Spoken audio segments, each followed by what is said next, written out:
"Get out! You're embarrassing yourself."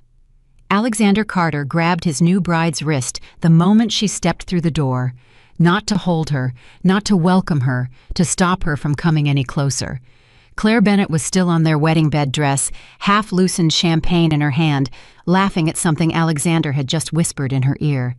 He looked at Emma without a single trace of guilt and said, cold as a boardroom verdict, "You weren't supposed to be here yet. Go wait in the lobby." His grip tightened. His secretary didn't move. And Emma Whitmore, still in her wedding gown, flowers in her free hand, looked down at her husband's fingers wrapped around her wrist and made a decision that would destroy everything he had ever built. If that made your stomach drop, you are exactly where this story needs you. Subscribe, hit the bell, and follow Emma all the way to the end. Drop your city in the comments. I want to see how far this story travels. Emma Whitmore had spent 34 years being described as the calm one. Her mother used to say it at dinner parties, the way other mothers bragged about daughters who were beautiful, or charming, or bold. Margaret Whitmore would set down her wine glass and say with genuine pride, "Emma is the calm one. Emma thinks before she acts. Emma never makes a scene." And Emma had always taken that as a compliment. Even on the morning of her wedding, while her bridesmaids were crying over mascara and her maid of honor spilled champagne on the rehearsal schedule, Emma sat in the chair at the vanity, watching her reflection with steady eyes, breathing slowly, thinking clearly. She was not nervous, she was not afraid, she was certain. That was the word she kept returning to. Certain. She was certain about Alexander Carter the way she was, certain about a sound investment not because the numbers were perfect, not because the presentation was flawless, but because she had studied every angle, she had sat with every doubt, and she had chosen to believe. She had chosen him. "You look like you're solving a math problem," her best friend and bridesmaid Diana Chen said, leaning against the vanity and watching Emma's expression in the mirror. "Most brides cry. You look like you're balancing a ledger." "I'm happy," Emma said. "You look it," Diana said, but her tone carried something underneath it, something careful. Emma looked at her. "What?" "Nothing." Diana straightened up, adjusted the strap on her dress.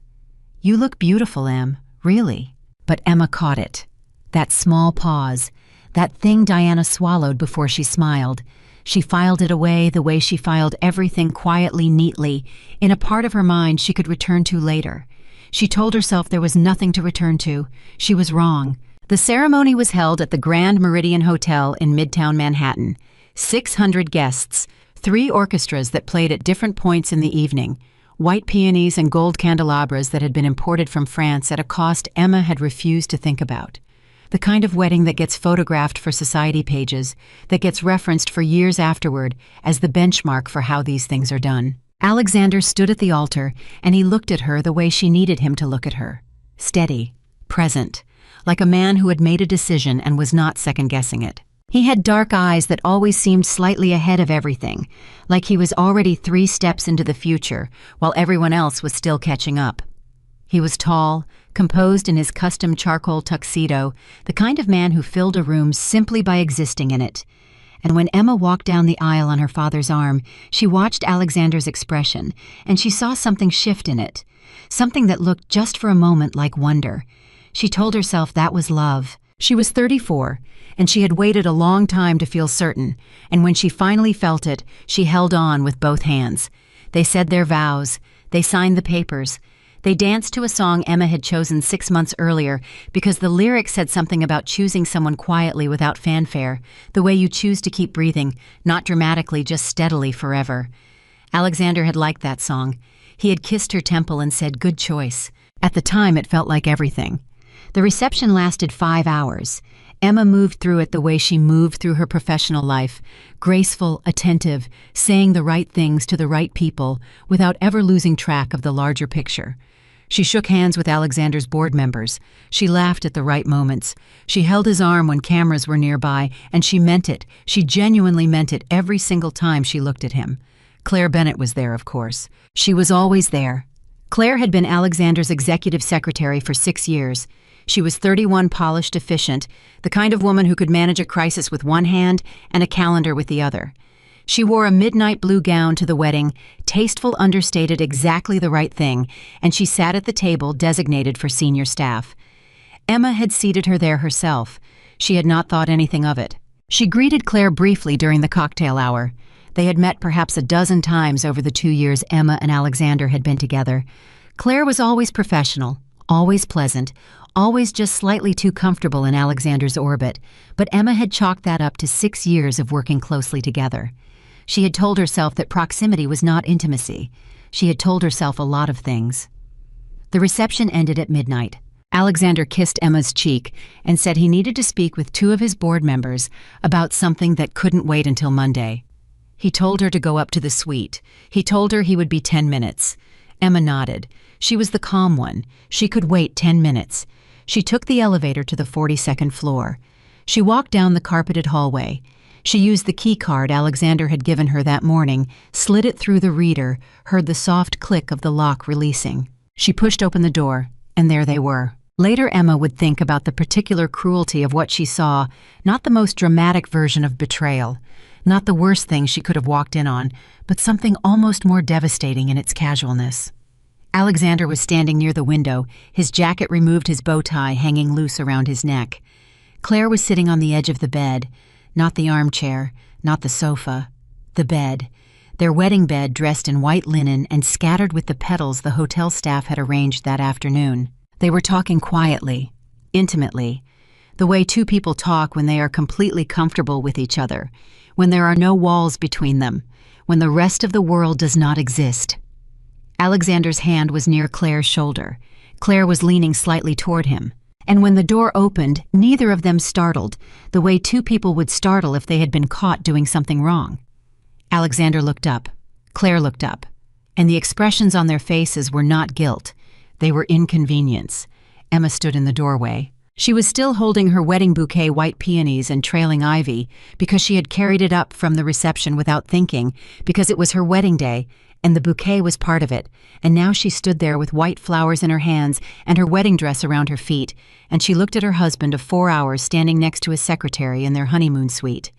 The room was quiet. Outside Manhattan hummed 42 floors below. Alexander looked at her and said, "You're early." 3 words.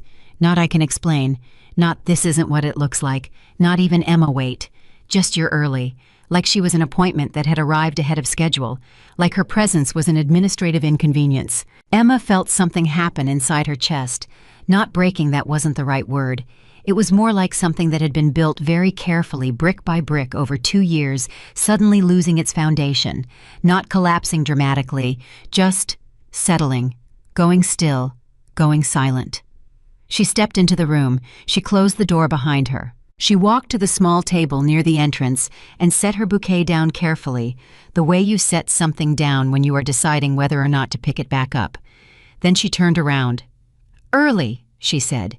Her voice was her own voice, steady, calm, the voice everyone always expected from Emma Whitmore. "What exactly did you think would happen tonight, Alexander?" He sighed. He actually sighed at her the way someone sighs at a question they find tedious. "Emma," he said, and the way he said her name already contained everything she needed to know.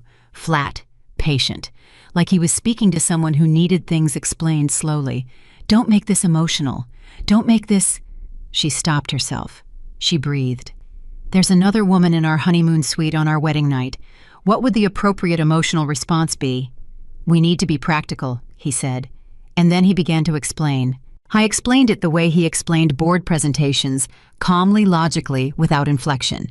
He explained that their marriage had always been at its core a strategic partnership, that her family's name brought his company the social credibility it needed during its expansion phase, that his company's growth protected the value of her family's investments, that these things were real and true and mutually beneficial, and that both of them understood this when they agreed to marry. I was right that these things were true.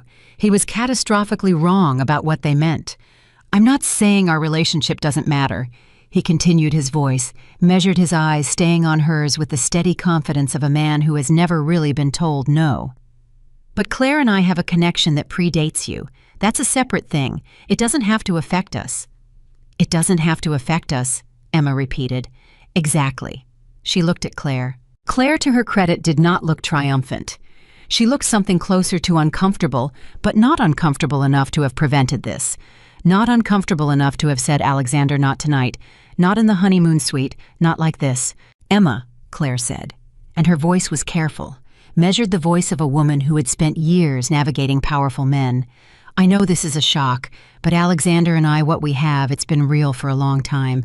We kept it separate from work because that was smarter. We kept it separate from his relationship with you because that was kinder." She paused. "I'm not your enemy." Emma looked at her for a long moment. "You're sitting on my wedding bed," Emma said quietly, "on my wedding night, in my honeymoon suite, wearing a dress you picked because you knew cameras would be on you at the reception." She tilted her head slightly. "I don't think enemy is the right word, but I'm not sure kind is either." Claire's expression shifted. "Just slightly, just enough." Alexander cleared his throat. "Emma, what I'd like is for the three of us to have an adult conversation about how we move forward.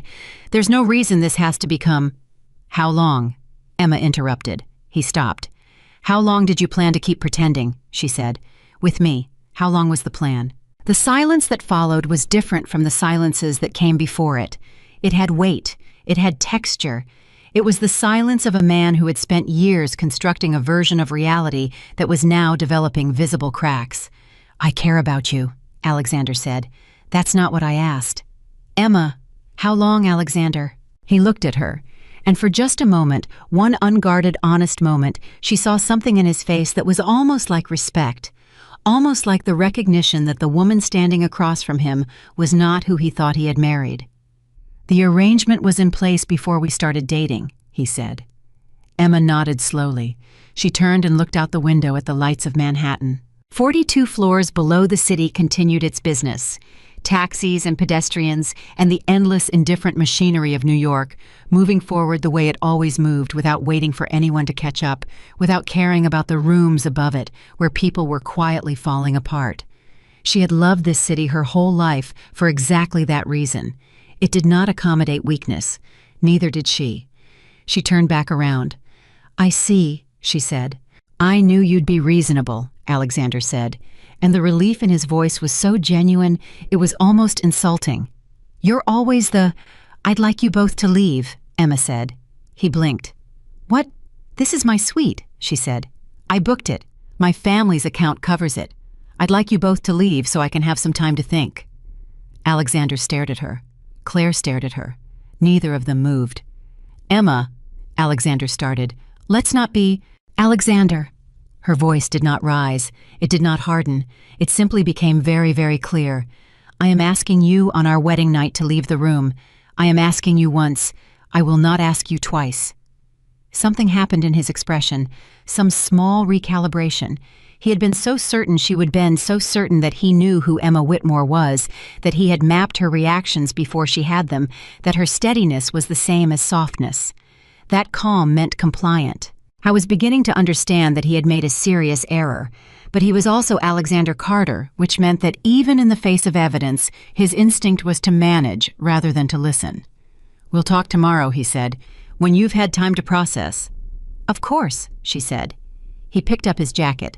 He looked at her once more, that look again, the one that said she was a puzzle he hadn't expected, and then he walked toward the door. Claire stood. She straightened her dress. She looked at Emma with something that might have been pity or might have been a warning, and she said very quietly, "He does care about you, in his way." "I know," Emma said. "That was never the problem." Claire opened her mouth, closed it, and left. Emma heard the door close behind them. She stood in the middle of the honeymoon suite, white roses, champagne 42 floors above the city she loved, and she was completely alone. And she was calm, not the performing kind of calm, not the kind she put on for dinner parties and board meetings and 600 wedding guests, the real kind, the kind that came from somewhere deeper than emotion, from a place that had been quietly preparing for something without fully announcing what that something was. She walked to the window. She looked out at Manhattan. She thought about 2 years. 2 years of choosing to believe. 2 years of filing away doubts the way you file away small discrepancies in a report, noting them, but not yet alarmed. 2 years of watching Alexander move through rooms like a man who owned them and thinking, "I admire that." Not, "I wonder what he's concealing." She thought about the phone calls he took in other rooms. She thought about the evenings that ran 4 hours past what he'd said. She thought about the way Claire always seemed to know things before Emma did. Alexander's schedule, his preferences, the quiet domestic details of a man's life that a secretary doesn't usually know. She had filed all of it away, and now she opened the file. She sat on the edge of the bed, the same edge where Claire had been sitting 20 minutes ago, and she thought very carefully, not about feelings, not yet, about what she knew, about what that knowledge meant, about what she could do with it. Because here was the thing about Emma Whitmore that Alexander Carter had never fully understood, despite 2 years of sitting beside her at dinners and business functions and private evenings, where she listened more than she spoke. Emma did not manage investments. Emma was the investments. What Alexander knew, what the newspapers knew, what the society pages knew, was that Emma was the daughter of Richard Whitmore, heir to a family fortune built across 3 generations of careful, unglamorous, extraordinarily disciplined financial management. Old money, real money, the kind of money that doesn't announce itself. What Alexander did not fully appreciate, what he had perhaps never bothered to fully investigate, because he had been so focused on what the Whitmore name meant socially, was what Emma herself controlled, not inherited, not managed on behalf of her father, what she personally oversaw as the primary decision-maker since taking on her role 4 years ago. Whitmore Capital's private investment fund, 47 portfolio companies, and chief among them, one of the most significant minority stakeholders in Carter Global Technologies, through 3 layers of carefully structured holding companies that did not obviously connect back to the Whitmore name. Emma had known about this when they started dating. Alexander had not known she knew. He had known Whitmore Capital held some stake in his company. He had not known the size of it. He had not known the structure of it. He had not known that the woman he was cultivating as a social advantage was simultaneously the woman whose financial infrastructure was quietly underwriting his company's future. He had done his homework on her family's reputation. He had not done his homework on her. She stood up. She walked to her bag, the small ivory clutch she'd carried at the reception, and she took out her phone. The time was 12:47 in the morning, technically the morning after her wedding. She opened her contacts.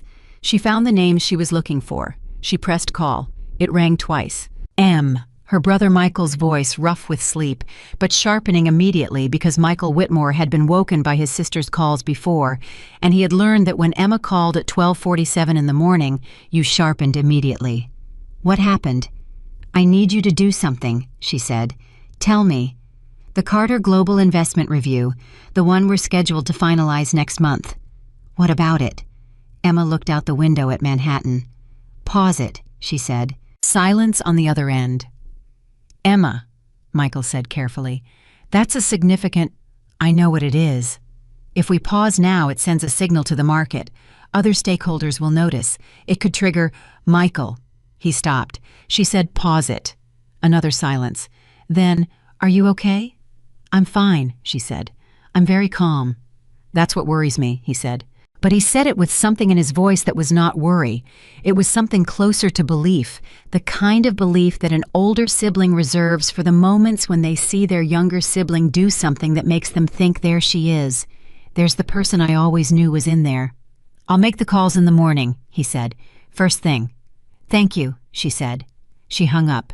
She set the phone down. She looked at the champagne waiting beside the window. Someone had selected it for tonight, had chilled it to exactly the right temperature, had arranged the glasses so they caught the light from the city outside. She picked up one glass. She poured champagne into it.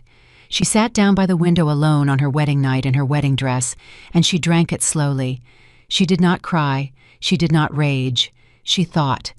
That was what Emma Whitmore did when the ground shifted beneath her, she thought. And by the time the champagne was gone and the city below had dimmed into its pre-dawn quiet, she had thought her way through to something that felt surprisingly like clarity. Alexander had believed from the very beginning that he was the one with the power in this arrangement. He had believed that because he was the CEO, because he was the one with the vision and the momentum and the media presence and the name that people recognized. He had believed it because Emma had let him believe it, not consciously, not as a strategy, but because Emma's way of existing in the world was quiet, private, understated in its power. She did not need the room to know she was there. She just needed to be there, and now she was. And Alexander Carter, the brilliant, composed, terminally self-assured CEO who had just told his wife on their wedding night that their marriage was a deal, was about to discover something that should have been obvious from the beginning. The most dangerous people in any negotiation are never the loudest ones. They are the ones who understand before the conversation even begins exactly what the other person cannot afford to lose. Emma set down her empty glass. She reached back and unzipped her own wedding dress slowly, with no drama the way you remove something you have decided you are done wearing. She folded it carefully over the back of the chair. She put on the robe the hotel had left in the bathroom. She got into the bed. She pulled the white linen up to her shoulders, and she closed her eyes. She slept. Not because she was at peace, not because everything was resolved, but because she was a woman who had learned a very long time ago that the most important thing you can do before a difficult morning is rest. Tomorrow, Alexander Carter would wake up expecting forgiveness. He would spend the day reassuring himself that Emma was emotional, that emotion was temporary, that she would come around because people like Emma always came around. Steady, reliable, practical Emma, who never made scenes, who always chose the sensible path.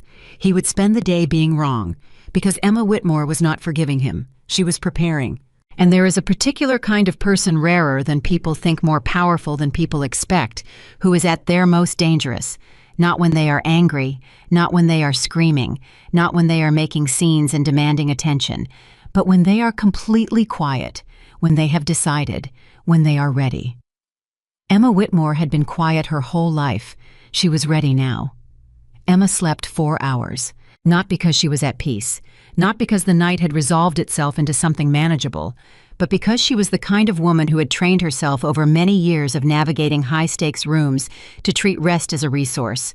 You protect it the same way you protect capital. You don't spend it on things that aren't worth it. And crying over Alexander Carter was not worth it. Not yet. Maybe not ever. She was awake by 5:30. Showered, dressed in the clothes she had packed for the following morning, simple, dark, entirely herself, before the city below had fully decided whether it was night or morning. She ordered coffee from room service. She sat by the window. She opened her laptop. She began to work. This was the thing about Emma that the people who loved her understood, and the people who underestimated her never did. Her stillness was not passivity. It was concentration.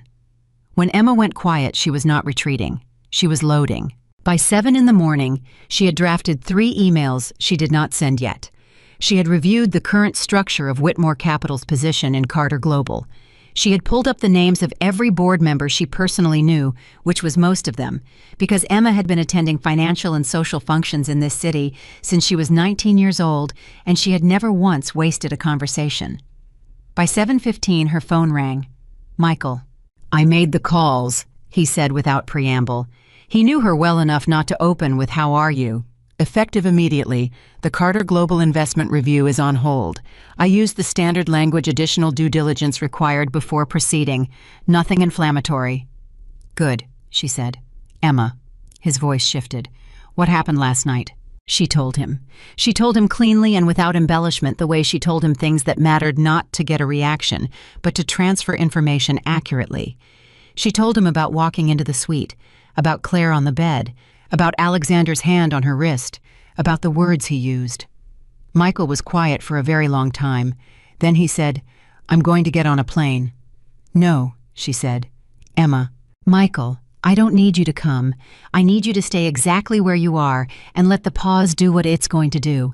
The moment you show up in New York, it becomes a family conflict. Right now it's a financial decision. Those are very different things." Another silence. "You're already 3 steps ahead of this," he said. And it wasn't admiration exactly. It was something more complicated.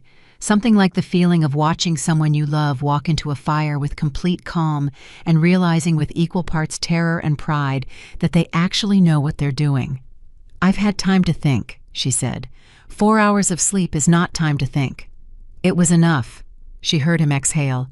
"What do you need from me?" "Hold the pause. Don't explain it. If anyone from Carter's team calls, you're unavailable. If the board reaches out directly, refer them to our legal team. Don't say anything that gives them a direction to run in.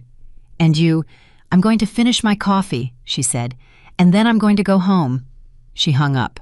She finished her coffee. She left the hotel without stopping at the front desk, without leaving a note, without looking back at the 42nd floor, where she had spent her wedding night, alone in a robe watching the city think. The doorman flagged her a cab. She got in. She went home. And in a different part of the city, Alexander Carter was waking up. He woke up late, nearly 9, which was unusual for him, but the night had stretched longer than planned. He and Claire had eventually moved to her apartment across town, which had always been the arrangement when things needed to be kept separate. He lay in the familiar space of her bedroom, and he stared at the ceiling, and he thought about Emma's face when he'd told her to go wait in the lobby.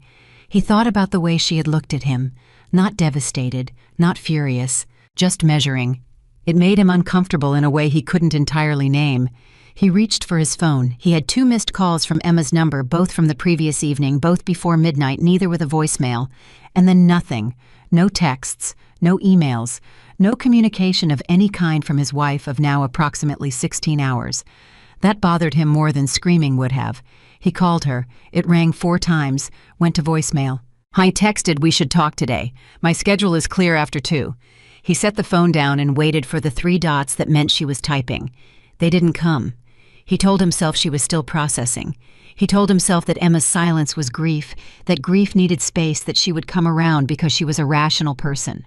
And rational people understood that situations were complicated, and that complicated situations required practical solutions rather than emotional reactions. He told himself this with the confidence of a man who had never once been forced to genuinely reckon with his own behavior. Claire made coffee in the kitchen.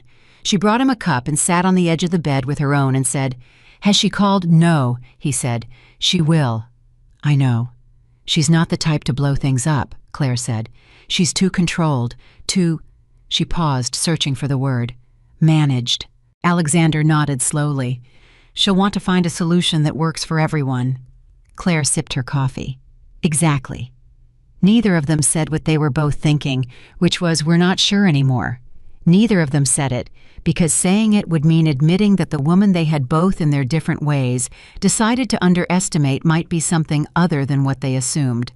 So they drank their coffee. And they waited. By 10:30 in the morning, the first call came.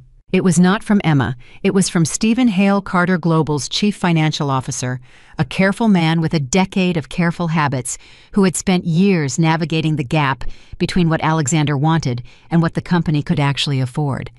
He called Alexander's cell directly, which he only did when something couldn't wait for a meeting. "Alex," he said, "I need to ask you something." "Go ahead." "Did something happen with Whitmore Capital?" Alexander sat up straighter. "What do you mean?" "I got a call this morning from their legal office. The investment review, the one we've been working toward for 6 months, it's been paused. No explanation beyond additional due diligence. But Alex, the timing is—" Stephen stopped. "It's the morning after your wedding." Silence. "Who told you this?" Alexander said. "Their attorney. Standard language, nothing hostile. But you know what a pause means in practical terms. If we don't get that commitment locked in the next 3 weeks, the expansion timeline shifts. And if the timeline shifts—" "I know what it means, Stephen." "Then you also know that the board is going to ask questions.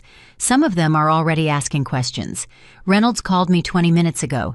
He'd heard something from a contact at— "Tell Reynolds to wait," Alexander said. "I'll handle this." "Alex, I said I'll handle it."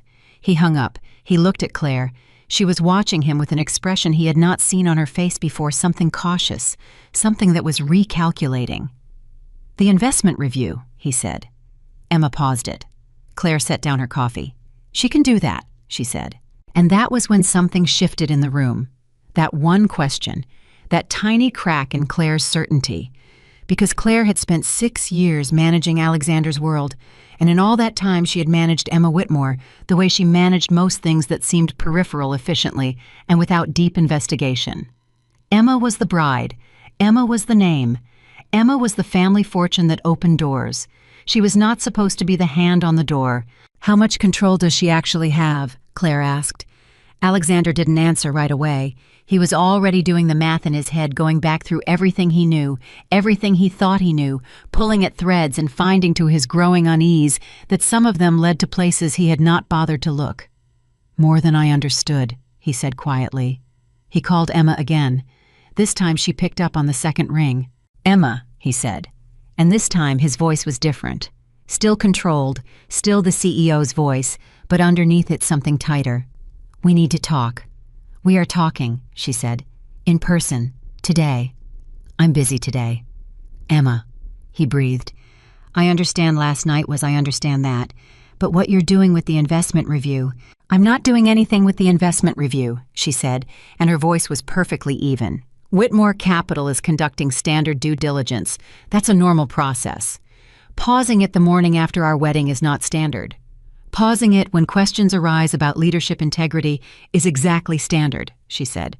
Alexander, we have a fiduciary responsibility to our investors. Surely you understand that. He went very still. Because what she had just said, the specific words she had chosen, leadership integrity, was not the language of a hurt wife. It was the language of a boardroom. It was the language of someone who had already thought several moves ahead and was now simply waiting for him to catch up. What are you doing? He said. I told you, she said. I'm busy. She hung up. He sat with the phone in his hand for a long moment. Then he looked at Claire and said something he had not said in a very long time, in a voice that did not belong to the CEO or the polished public figure or the man who always knew the answer before the question was finished. I think I made a mistake. Claire looked at him. With the investment, with Emma, he said. I think I fundamentally misread who she is. Emma, at that same moment, was sitting across from her family's attorney, a 63-year-old woman named Patricia Osei, who had been protecting Whitmore interests for 22 years, and who had, upon hearing the summary of the previous evening's events, set down her reading glasses and said simply, "Tell me everything, from the beginning." Emma told her everything. Patricia listened without interrupting. She had a way of listening that felt like being taken seriously, not performed attention, but actual absorption, the kind that processed and sorted as it received. When Emma finished, Patricia picked up her glasses again, put them on, and said, "The holding structure that channels into Carter Global. Does he know the size of it?" "No," Emma said. "Does he know the structure?" "No. He knows Whitmore Capital holds a position. He doesn't know through which entities or how significant." Patricia nodded slowly. "So when he chose to marry you, he believed he was gaining social capital and access to your family's network. He did not know he was also gaining, and in last night's events, putting at risk the largest private minority stake in his own expansion plan." "That's correct." Patricia was quiet for a moment. "Emma, I need to ask you something, and I need you to be completely honest with me." "Always." "Do you want to save the marriage, or do you want to protect yourself?" Emma didn't hesitate. "I want to protect the employees of Carter Global who did nothing wrong. I want to protect the investors who trusted our fund. And I want to make sure that Alexander Carter understands completely and permanently that there are consequences for treating people as instruments." Patricia looked at her for a long moment. Then she smiled, not warmly, but with something that looked like recognition. "All right," she said. "Let's talk about what that looks like." By noon, 3 things had happened in rapid succession. The first was that Harold Reynolds Carter Global's longest-serving board member, a 70-year-old institution who had been on the board since before Alexander had taken over, called an emergency board inquiry. Not a full meeting, not yet, but a preliminary inquiry into what he described in his internal message as concerning developments regarding senior leadership disclosure obligations. The second was that a financial reporter from a major business publication left a message for Alexander's PR team asking for comment on reports of instability in the Carter Global investment structure. The third was that Claire Bennett, who had spent the morning telling Alexander that Emma would fold, went very quiet, because Claire understood something that Alexander was still resisting. Information moved fast in this city, and the kind of information that moved fastest was the kind that touched money. Alexander's phone began ringing and did not stop. He moved through the afternoon like a man walking through a building he no longer recognized. The rooms were the same, the furniture was the same, but nothing was where he expected it to be. He managed calls. He gave reassurances he wasn't sure he could keep. He told his PR team to prepare a statement about the investment pause without explaining what had caused it. He sat in the back of his car between meetings and stared at Emma's contact in his phone and felt for the first time in many years something that he did not have an efficient system for managing. Fear. Not the professional kind, not the strategic kind, the personal kind, the kind that lives below the sternum and does not respond to logic. He called her again at 2 p.m. She answered. "I need to meet with you," he said. "Today, please." There was a pause on her end, a real one, not calculated, just considered. 4 o'clock, she said. My father's office. His stomach tightened. Her father's office. Richard Whitmore's space-neutral territory that was also emphatically not his territory. She was choosing the location deliberately, and they both knew it. Fine, he said. 4 o'clock. He arrived at 3:55 because he was always early. It was one of the tools he used. Arriving first meant controlling the spatial dynamic of a room before the other person entered it. Emma arrived at 4 exactly. She was wearing dark slacks and a pale blouse, and she looked completely like herself, composed, unhurried, her dark hair pulled back simply. She set her bag down on the conference table. She sat down. She folded her hands. She did not offer him coffee. She did not make small talk. She looked at him and waited. Emma, he said, I owe you an apology. All right, she said. He had prepared for various reactions: anger, tears, a negotiation. He had not prepared for all right delivered in a tone that suggested she was logging the apology, the way she logged data noted filed relevance to be determined. What happened last night was... He stopped, tried again. I handled it badly. You did, she agreed. I should not have been in that suite with Claire. I should not have spoken to you the way I did. He looked at her directly, because he knew that direct eye contact rated sincerity, even when sincerity was complicated. I'm sorry. I believe that you're sorry, she said. I think you're sorry because the investment review is paused and the board is asking questions and your phone has been ringing all day. I think you're sorry about the consequences. I'm not sure that's the same thing as being sorry about the act. He opened his mouth. Don't, she said, not harshly, just firmly. Don't tell me I'm wrong about that. We're past the part of this conversation where managing my perception is useful. He closed his mouth. For a moment, just a moment, something genuinely uncomfortable moved across his face. Not performed discomfort, real discomfort. The kind that comes when someone says a true thing about you, and you know it's true, and you've run out of ways to reframe it. What do you want? He said. I want to know the truth, she said. All of it. Not the version you've decided I can handle. The actual truth about you and Claire, and when this started, and what you intended when you asked me to marry you. He looked at her for a long time. Then he said, It started 4 years ago. She didn't move. Before you, he said. Well before. Claire and I, it was never simple. We tried to end it when things with you became serious. We did end it technically, but ending something doesn't always mean... He stopped. It doesn't always mean what you think it means. Did you intend when you proposed to me to continue your relationship with her? The pause before his answer told her everything she needed to know about the answer. I thought it would be different, he said. I thought I could compartmentalize. Compartmentalize, she repeated. You thought you could compartmentalize your wife. Emma. Did you love me? She said. Any part of this was any part of it real? And this was the question that cost him something. She could see it the way it landed, the way he had to actually sit with it, rather than answering immediately. Alexander Carter always had an answer ready. The fact that this question made him pause meant something. She wasn't sure if it meant what she hoped. I respected you, he said. Genuinely. I still do. I think you're one of the most capable people I've ever met. He looked at his hands. I don't know if I let myself feel more than that. I think I decided what we were before I gave it a real chance to become something. Emma nodded slowly. That's the most honest thing you've said to me, she said. Possibly ever. He looked up. I appreciate that it cost you something to say it, she continued. And I want to be honest with you in return. What happens with the investment review, what happens with the board inquiry, none of that is revenge, Alexander. I need you to understand that. I'm not doing any of this to punish you. Then what are you doing? I'm doing what I should have done 6 months ago, she said. I'm asking the questions I should have asked before I signed those papers.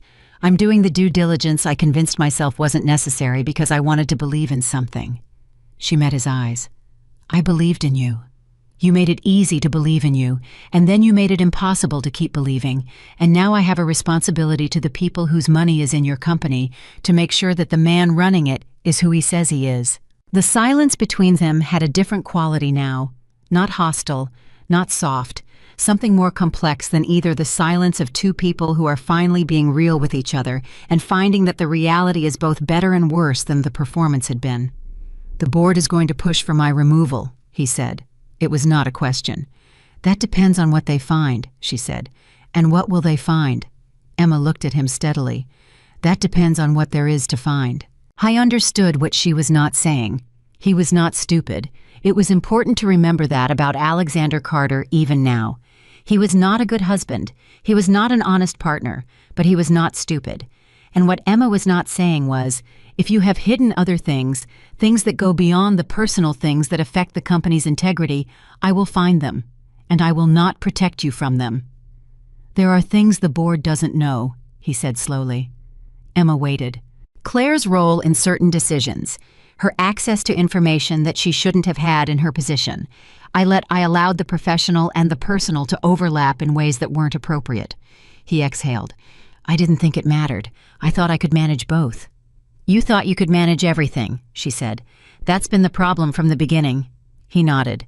And that nod, that simple, unguarded nod, was somehow more devastating than anything that had come before, because it meant he knew. He had always known on some level that the juggling act was unsustainable. He had just believed that when it fell apart, he would be able to catch it before it hit the ground. He had not accounted for Emma. What happens now? He said. Now, she said, picking up her bag and standing. You go home. You get your attorney. You prepare for a board inquiry that is going to be thorough. She paused. And you stop calling Claire from your work phone because your communications are going to be reviewed, and anything on your company devices is discoverable. He stared at her. I'm trying to help you, she said. Not because I owe you that, but because there are 4,000 people employed by your company who didn't make the choices you made and don't deserve to pay for them. She walked to the door. Emma, he said. She turned. I'm sorry, he said again. And this time it was different. This time it had nothing to do with the board or the investment review or the calls flooding his phone. This time it had the particular unguarded quality of a man who has understood something too late and has no mechanism left for pretending he hasn't. Emma looked at him for a moment. I know, she said. It doesn't change anything, but I know. And she walked out.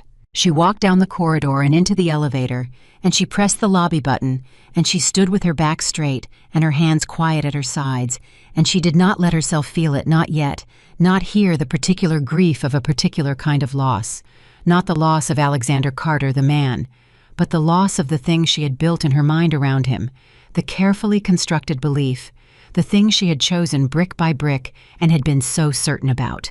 The elevator opened. She walked through the lobby. She pushed through the glass doors into the afternoon air, and she felt it then, just for a moment, just a few seconds on the sidewalk, with the city moving around her and the sun on her face. She felt it. Not rage, not devastation, something quieter than both. The particular sadness of finding out that the thing you were certain about was built on someone else's fiction. She let herself have it for exactly 30 seconds. Then she took a breath. Then she walked to where her car was waiting.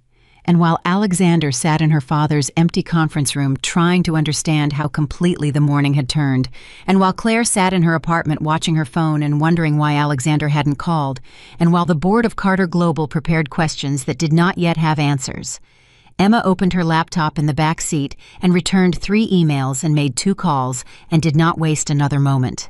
Because she was not finished. She was nowhere close to finished. The pause on the investment review had triggered exactly what she expected it to trigger. What she hadn't told Alexander, what she hadn't told anyone except Patricia and her brother, was that the pause was not the move. The pause was just the opening. The real move was what came next. And it was already in motion. Patricia Osei had been practicing law for 38 years, and in those 38 years, she had seen marriages dissolve in every possible configuration of human weakness: greed, cowardice, cruelty, simple boredom, dressed up as something more dramatic. She had watched powerful men crumble under the weight of their own secrets and watched quiet women walk out of courtrooms with everything. She was not easily impressed. But sitting across from Emma Whitmore at 7 in the morning, 3 days after the wedding, watching Emma lay out a sequence of financial documentation with the calm precision of someone who had been preparing for exactly this moment, Patricia Osei felt something she hadn't felt in a long time. She felt impressed. "Walk me through it again," Patricia said. "From the holding structure." Emma turned a page. "Whitmore Capital holds a direct stake in Carter Global through our primary fund." That's the piece Alexander knew about or suspected. What he didn't know is that we also hold positions through two subsidiary vehicles, Meridian Equity Partners and the Harlow Growth Fund. Both established before Alexander and I started dating. Both structured specifically to maintain distance between the Whitmore name and the investment. Combined exposure. Approximately 19% of Carter Global's outstanding equity, Emma said, which makes us collectively the second largest shareholder in the company. Patricia set down her pen. Emma, she said slowly, does he understand what that means? He's beginning to, Emma said. He will fully understand it by the end of the week. Patricia looked at her for a moment. You've been sitting on this for 2 years. I've been managing it, Emma said. There's a difference. And during those 2 years while you were managing a 19% stake in his company, he believed you were his wealthy girlfriend, Emma said, and then his appropriate wife. She turned another page. He did research on my family. He did not do research on me. Patricia picked up her pen again. All right, then here's the question that matters. Given your position, what do you actually want to happen? Emma had been waiting for that question. Not because she didn't know the answer, she had known the answer for 72 hours, had turned it over and examined it from every angle the way she examined everything, but because the moment you said it out loud to your attorney, it stopped being a private thought and became a direction. I want 3 things, she said. First, I want the board to conduct a genuine investigation into Claire Bennett's access and influence inside the company. Not to destroy her, but because what she had access to represents real governance failures that need to be corrected for the company to function properly. Second, I want Alexander removed from his operational role pending that investigation. Not permanently, that's for the board to decide. But the investigation can't be credible if he's running the company while it's happening. And third, Emma looked at Patricia directly. I want the divorce to proceed on terms that reflect the actual nature of what I brought to this marriage. Not just social access, the financial infrastructure, all of it. Patricia nodded slowly. That third piece is going to be the complicated one. I know, Emma said. That's why I'm talking to you first. Patricia almost smiled. Give me 48 hours, and Emma, don't talk to him again without me present. Emma stood, picked up her bag, buttoned her coat. I already told him everything he needs to be afraid of, she said. There's nothing left to say until the board meeting. She walked out of Patricia's office into a Tuesday morning that felt nothing like a morning after a wedding should feel, and everything like the beginning of something she hadn't had a name for yet. The board meeting was scheduled for Thursday. In the 48 hours between Tuesday morning and Thursday afternoon, the world of Carter Global Technologies shifted in ways that Alexander would later describe in a rare moment of unguarded honesty as feeling like standing on a floor that he had always believed was solid and discovering it was glass. On Tuesday afternoon, Harold Reynolds called an emergency session of the Governance Committee, a smaller, faster-moving body than the full board designed specifically for situations requiring immediate attention. Reynolds was 70 years old and had survived 4 CEOs, 2 market crashes, and 1 genuinely catastrophic product failure that had nearly ended the company in its early years. He had a particular talent for recognizing the difference between a crisis that made noise and a crisis that had roots. This one, he told his assistant on the way to the meeting, had roots. What came out of the Governance Committee session was a formal request, not yet a directive, but a formal request for Alexander to provide a complete account of Claire Bennett's role in the company, including a documentation of every meeting she had attended, every communication she had been party to, and every decision she had influenced in her capacity as executive secretary. It was the word influenced that Alexander's attorney flagged as significant, because influenced meant the committee already believed there was something to find. Alexander received the formal request at 4 p.m. on Tuesday.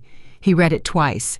Then he called his attorney, a sharp-eyed man named Garrett Cole, who had been managing Alexander's legal affairs for 8 years, and who said upon reading the request himself, "Alex, I'm going to need you to be completely honest with me about something." "Ask," Alexander said. "Is there anything in her communications, in her access to confidential materials, in any decisions she was involved in, anything that if it came out would look like you allowed a personal relationship to compromise your professional judgment?" Alexander was quiet. "Alex." "There are some things," Alexander said. "They're not criminal, but they're not clean either." Garrett was quiet for a moment. Then, "How not clean?" Alexander told him. And Garrett, who had managed Alexander's affairs through genuinely difficult situations and who was not a man prone to visible alarm, said quietly, "We need to get ahead of this. Today, not tomorrow. Today." Meanwhile, Claire was not sitting still. Claire Bennett had spent 6 years learning how power worked in Alexander's world, and one of the things she had learned was that in a crisis, the people who moved first shaped the narrative. She called her own attorney on Tuesday morning, a decision Alexander did not know about until much later. She began reviewing her own communications, her own records, assembling her own version of events.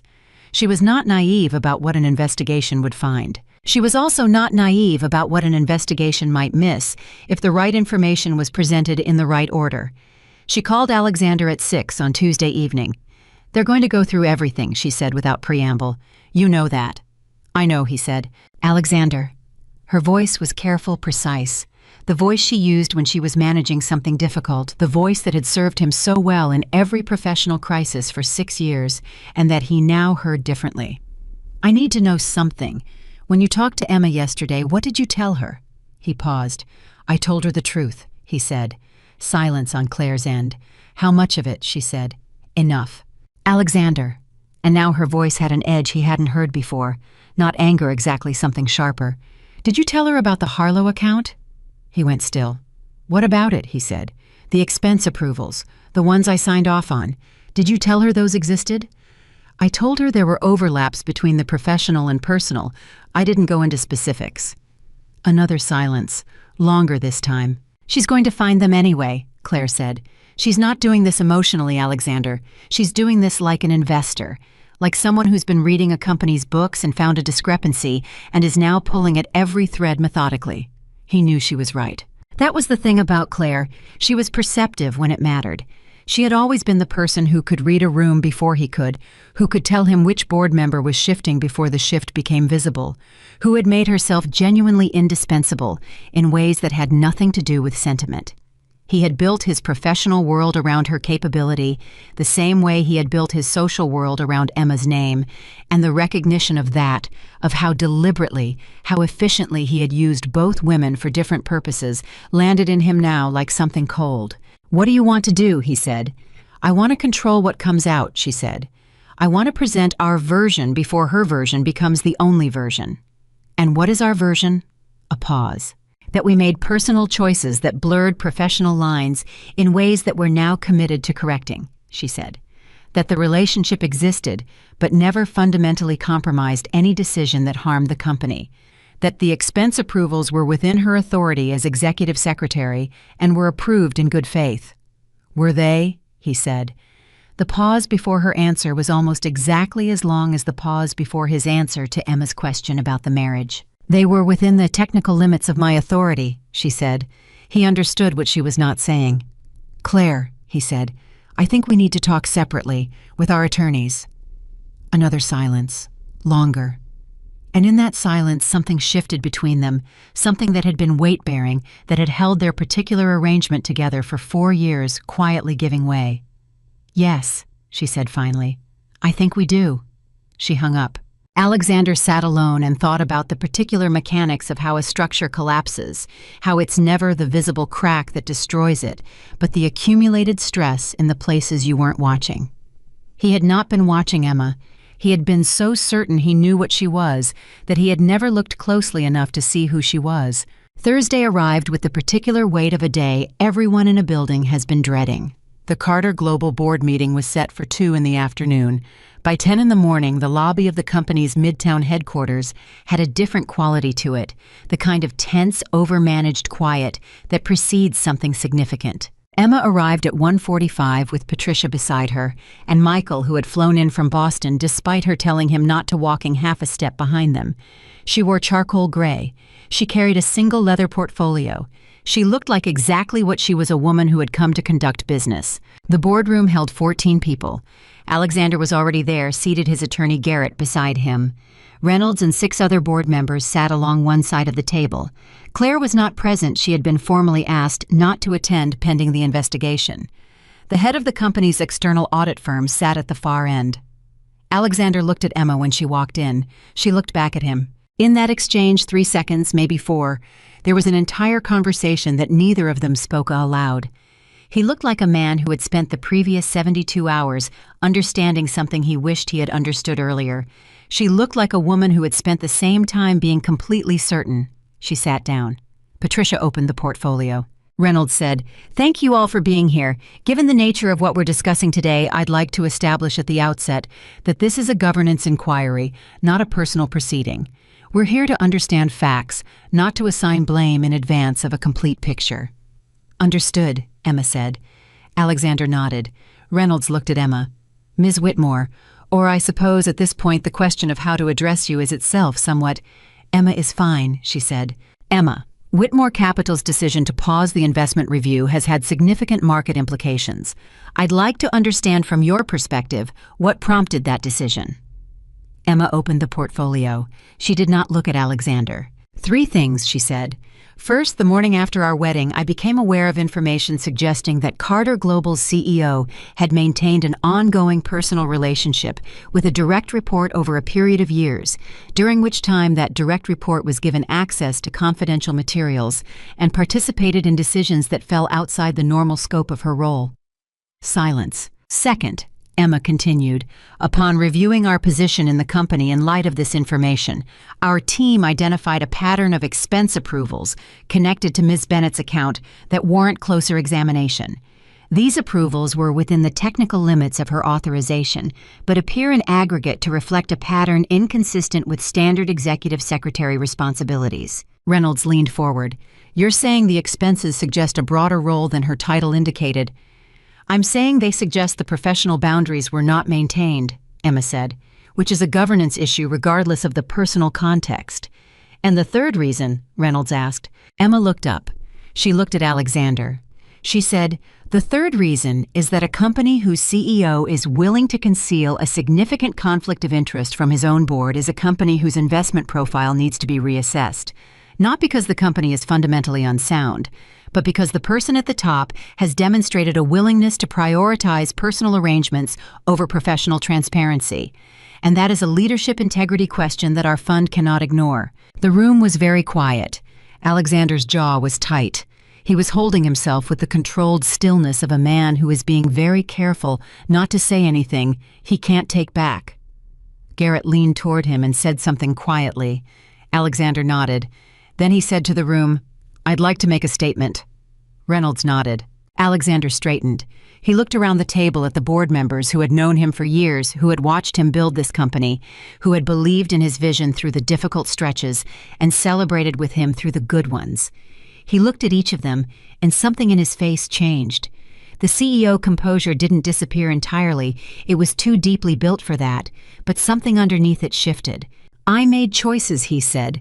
"Personal choices that I allowed to intersect with professional responsibilities in ways that I told myself were manageable and that were in retrospect not manageable. I want to say that clearly without equivocation because you deserve a clear statement and not a managed one." He paused. "I have been a good CEO for this company in most of the ways that matter. I believe that. But I have not been a transparent one in all of the ways that matter. And that gap between the leader I performed and the leader I was is real, and it is the board's right to examine it." The silence that followed that statement was different from the silences that had come before it in the preceding days. It was not hostile, it was not cold. It was the silence of people who had been braced for deflection and received instead something they hadn't expected. Emma looked at him. She felt something she would not have called it softness exactly, but something adjacent to it. The recognition that the man sitting across from her was capable of this particular kind of honesty when the performance finally became impossible, and that it had taken losing everything he thought he controlled to get there. She wished she had met this version of him first. She filed that thought away. Reynolds said, "Thank you, Alexander." He looked around the table. "I'd like to move to the question of next steps." What followed was 2 hours of methodical, careful, professional process. The kind of process that large institutions use to handle the moments when their human elements fail them. Not dramatic, not punitive, but inexorable, like water finding the level. The board voted 6-2 to place Alexander on administrative leave pending the completion of a formal external audit of Carter Global's governance practices over the previous 3 years. He would retain his equity position. He would not retain his operational authority. The audit would be conducted by an independent firm. Its scope would include Claire Bennett's access and expense approvals. Its findings would be presented to the full board within 60 days. Claire received formal notification that her executive access had been suspended pending the audit. Her attorney had been in contact with the board's counsel since Tuesday. A separation agreement was already being drafted. When the meeting ended, people began to gather their things to move toward the door in the quietly purposeful way of people who have finished a difficult task and are eager to be somewhere else.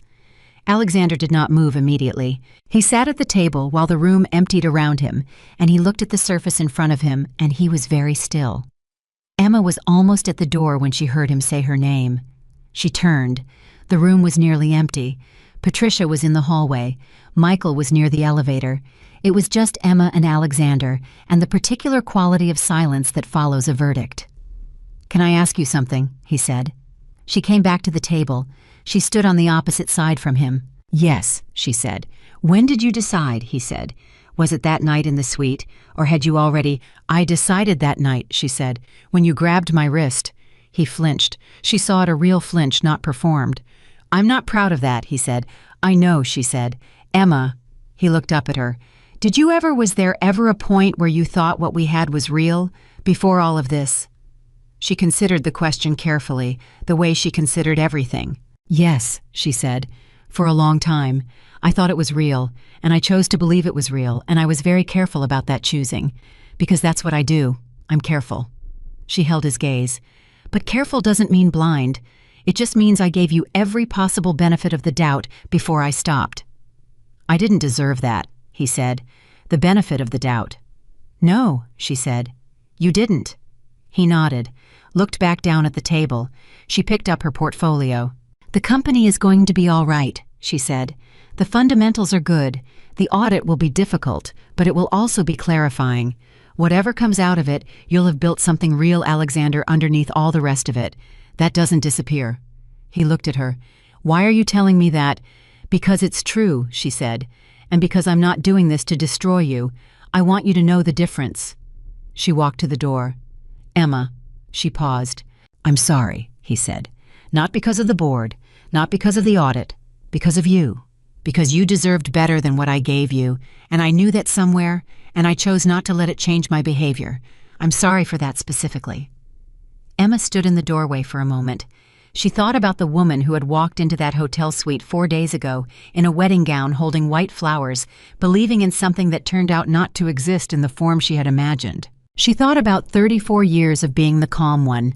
She thought about what it had cost her and what it had given her to be the kind of person who absorbs and considers and waits and chooses carefully, who never makes scenes, who files things away and comes back to them when the time is right. She thought about the fact that she was standing here 4 days out from the worst night of her life with her portfolio under her arm and her attorney in the hallway, and a board that had just made exactly the decision she believed it should make, and she had not screamed, had not begged, had not performed her pain for anyone's benefit. She had simply shown up and told the truth and let the truth do what truth does when it's given the right room. She thought about all of that. Then she said, "I know," and she walked out.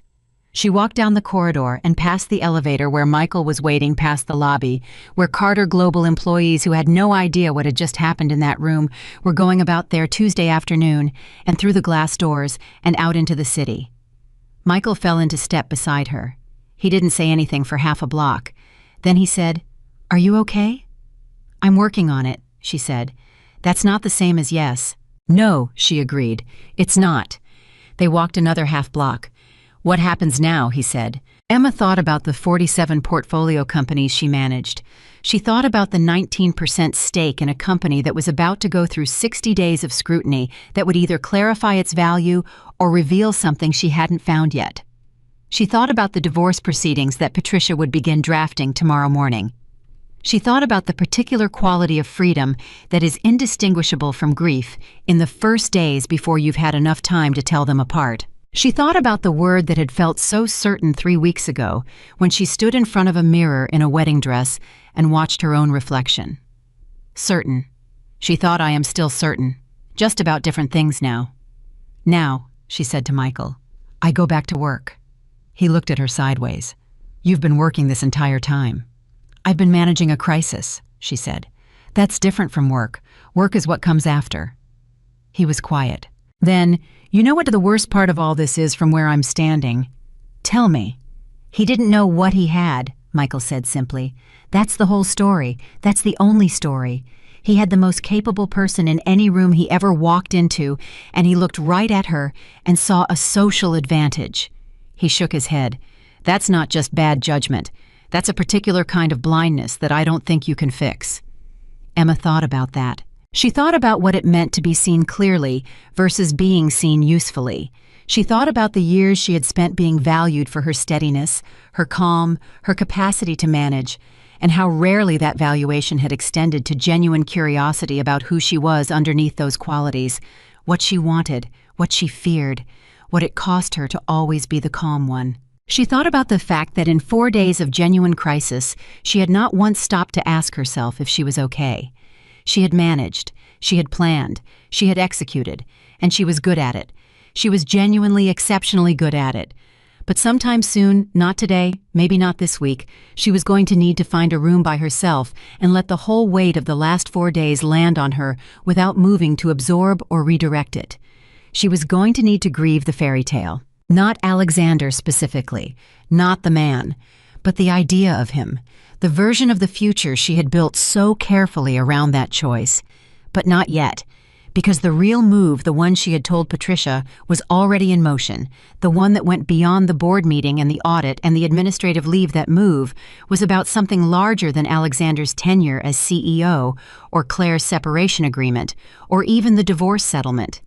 It was about what came next, for Emma, for the company, for the 4,000 people whose livelihoods depended on an institution that needed to be steadied, restructured, and redirected by someone who understood both its financial architecture and its human cost, someone who had 19%, someone who had been studying it for years, someone who had been very, very patient. Michael's car was waiting at the curb. He held the door. Emma paused before getting in. She turned and looked back at the building they had just walked out of. 42 floors of glass and steel, Carter Global's name across the top. The building Alexander had been so proud of, the building he had pointed to in their first month of dating and said, "That's mine, I built that." She looked at it for a moment, then she got in the car. "Where to?" the driver asked.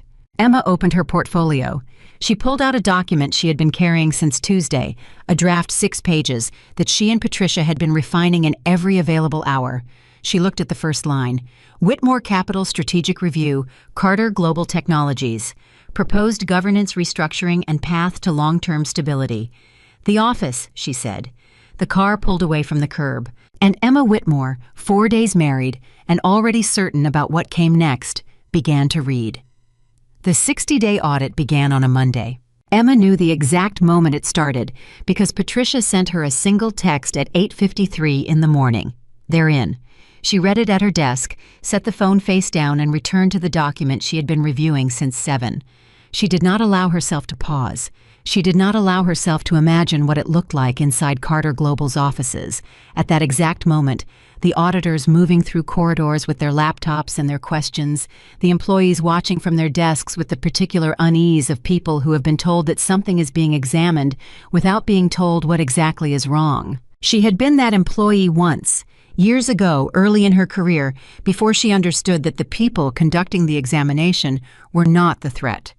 The examination itself was the answer to the threat. She understood it now from the other side. She turned another page.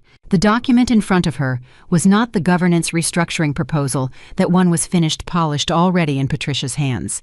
This was something else, a longer-term analysis she had started drafting 4 days after the board meeting, in the quiet hours after Michael flew back to Boston and Diana stopped calling twice a day to check on her, and the immediate noise of the crisis settled into the steadier, more demanding work of what came after crisis. She was mapping Carter Global's actual value. Not its market value, not its stated value, not the value Alexander had presented to investors in his quarterly reports. Its actual value, the products that worked, the teams that performed, the operational structures that had been quietly, competently built by people who would never appear in a press release. She was pulling it apart the way a careful buyer pulls apart a company before acquisition, looking for what was real underneath what was performed. What she found surprised her, not because it was bad, because it was better than expected. Carter Global stripped of Alexander's personal mythology, stripped of the governance failures and the conflicts of interest and the managed narrative he had constructed around himself, was a genuinely strong company. Its core technology division had filed 11 patents in the previous 2 years, 3 of which represented real advances in enterprise security infrastructure. Its mid-market sales operation was lean and effective. Its engineering team had a retention rate that most companies in the sector would have paid for. Someone somewhere in that organization had been building something real, while the man at the top was busy managing his personal arrangements. Emma found that simultaneously clarifying and heartbreaking, because it meant the company didn't need saving, it needed steadying. And steadying was something she knew how to do. Diana called on a Wednesday evening 3 weeks into the audit and said, "I need you to eat dinner with me, not a working dinner, an actual dinner." "I'm in the middle of something," Emma said. "You are always in the middle of something. That is my point." "Diana." "Emma." Diana's voice dropped the bantering tone it had been carrying. "I'm serious. When did you last sleep more than 5 hours? When did you last do something that wasn't work or legal strategy or financial analysis?" Emma was quiet. "I'm fine," she said. "You keep saying that. Because it keeps being true." "Emma." Diana paused.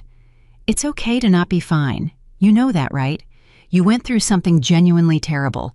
The fact that you handled it brilliantly doesn't mean you don't get to be affected by it." Emma looked at the document in front of her. The numbers were still clear. The analysis was still sound. But Diana wasn't wrong. She had been awake since 5 that morning. She had eaten a sandwich at her desk at noon. She had not, in the 23 days since the board meeting, done a single thing that was not connected to strategy or legal process or financial review. She had been loading for so long she had forgotten what it felt like to simply put something down. 7 o'clock, she said. "You pick." Diana picked a small Italian place on the Upper West Side that had no pretensions and no press and terrible lighting and the best carbonara in the city. They sat in the back. They ordered wine.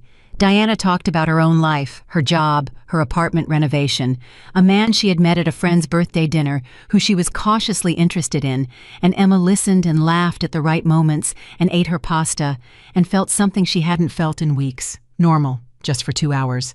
Then Diana put down her fork and said, "Tell me how you actually are." Emma looked at her. Diana was one of the only people who could ask that question and mean it precisely. Not how is the situation, not how is the strategy, but how are you the person, the actual human woman who grew up going to summer camp with me and cried at every sad movie we ever watched and once ate an entire cheesecake after a bad breakup at 23. "I'm sad," Emma said. Diana didn't say anything. She just waited. "Not about him specifically," Emma continued. "Not about Alexander as a person. I'm sad about the version of the future I had built. I keep catching myself thinking about things I was looking forward to. Stupid things. We had talked about going to Portugal in the spring. I had been reading about Lisbon for months." She looked at her wine glass. "That's the kind of thing that gets you. Not the big betrayals, the small futures that aren't going to happen." "That's grief," Diana said quietly. "That's exactly what grief is." "I know," Emma said. "I'm letting myself have it." She paused. "I'm just not letting it run the meeting." Diana almost laughed. "Only you would describe processing grief as running a meeting." "Is that terrible?" "No," Diana said. "It's very you, which is not terrible. It's just very you." They finished dinner. They walked a few blocks in the October air. Diana hugged her on the sidewalk and said, "Call me when it gets heavy."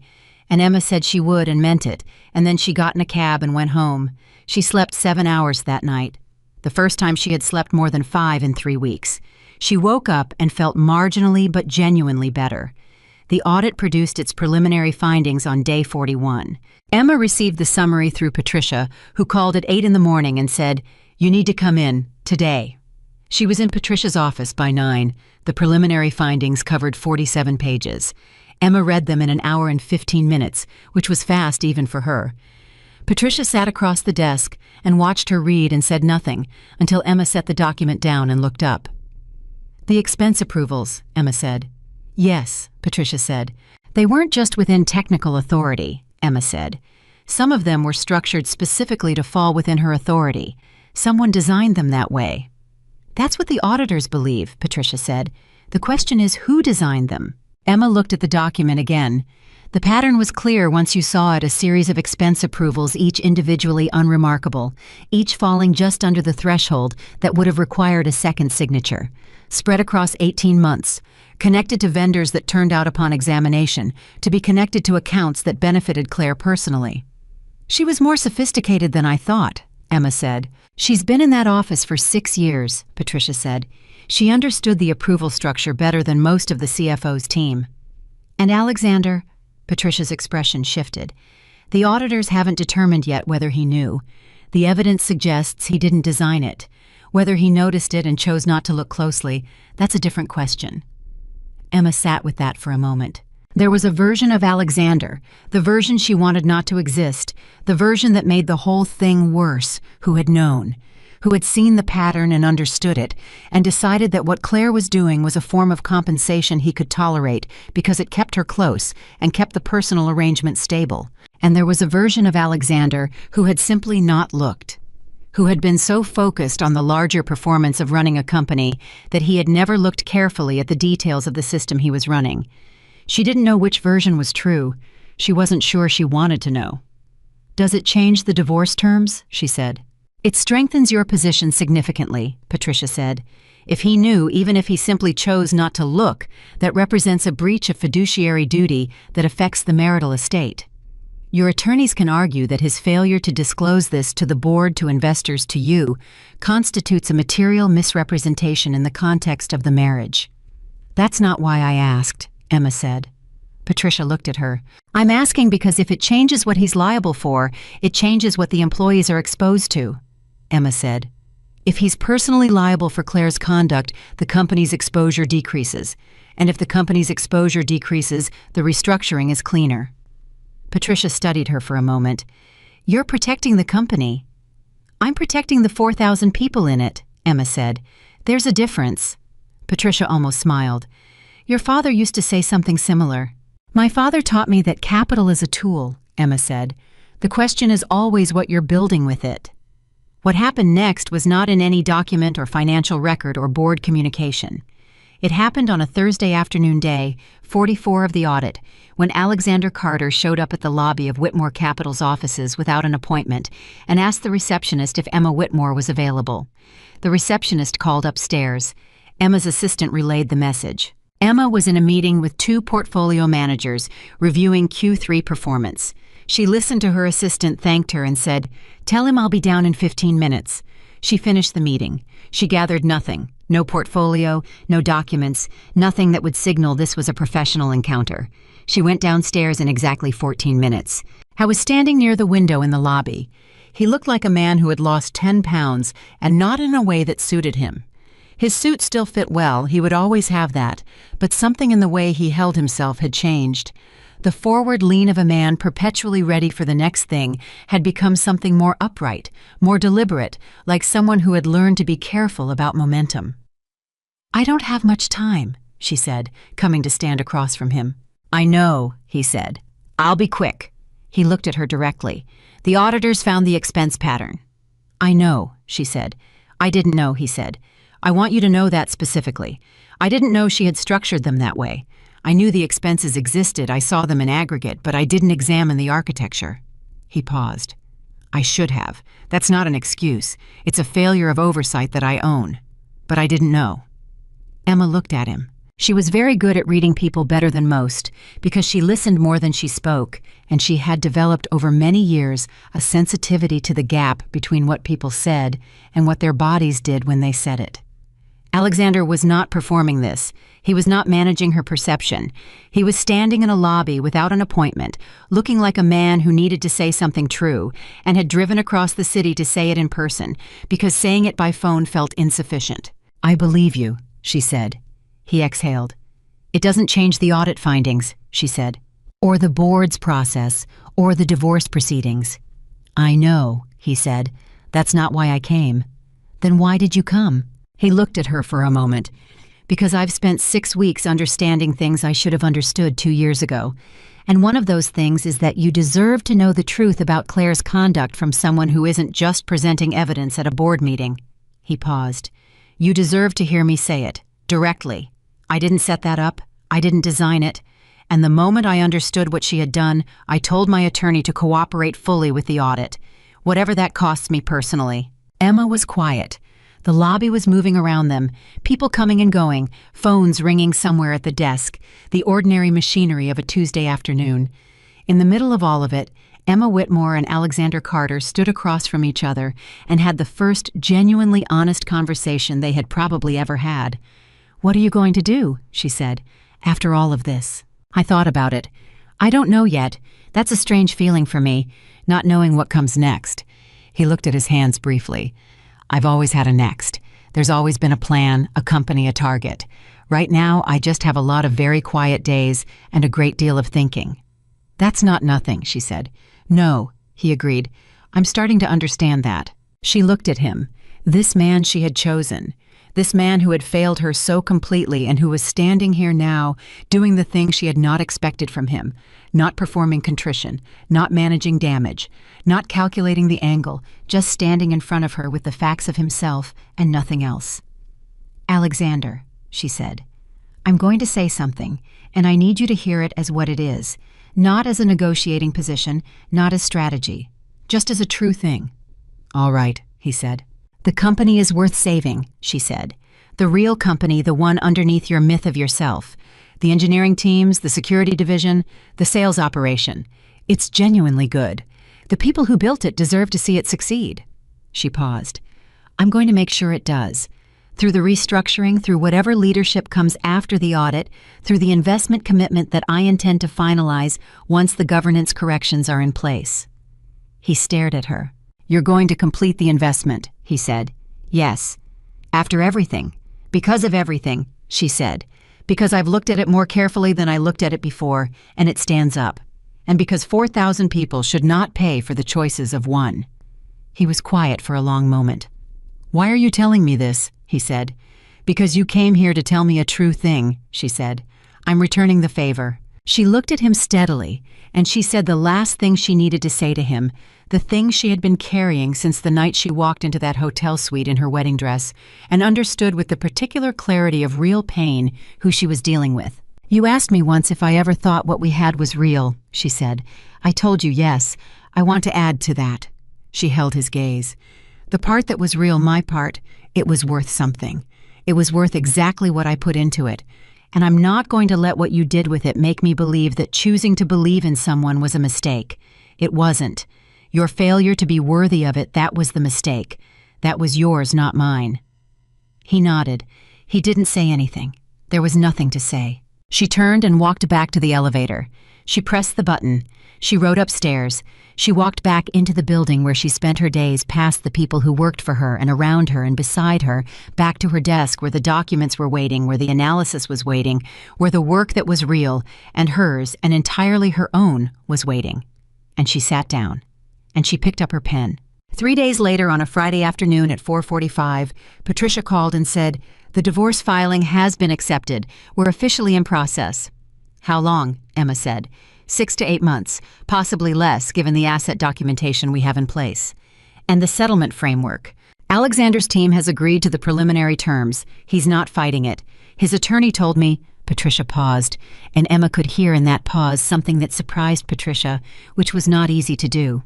His attorney told me that Alexander has instructed him to ensure the settlement is fair, not aggressive on his behalf, fair. Emma sat with that. All right, she said. Emma, he's giving you more than he's legally required to. I know, she said. Does that change anything for you? Emma thought about the lobby, about the 10 pounds he'd lost, about the forward lean that had become something more careful. No, she said. It doesn't change what happened, but it changes what I think of him. She paused. Slightly. Is that enough? It's not about enough, Emma said. It's just true, and I've decided I'm only interested in true things now. Patricia was quiet for a moment.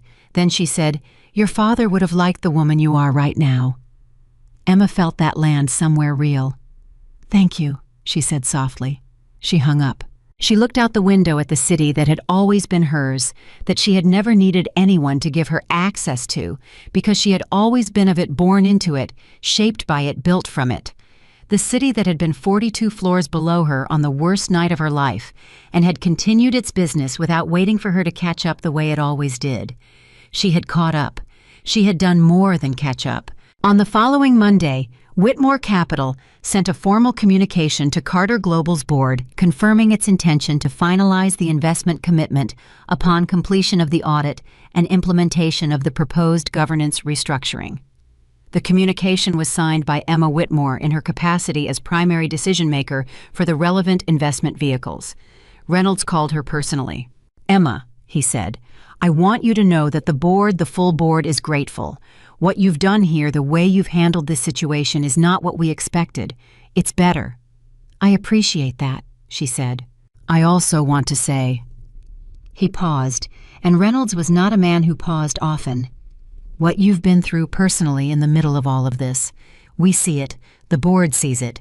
And the fact that you never let the personal become the professional, that you kept this about the company's integrity and the employees' well-being, that's leadership, real leadership, the kind we could use more of."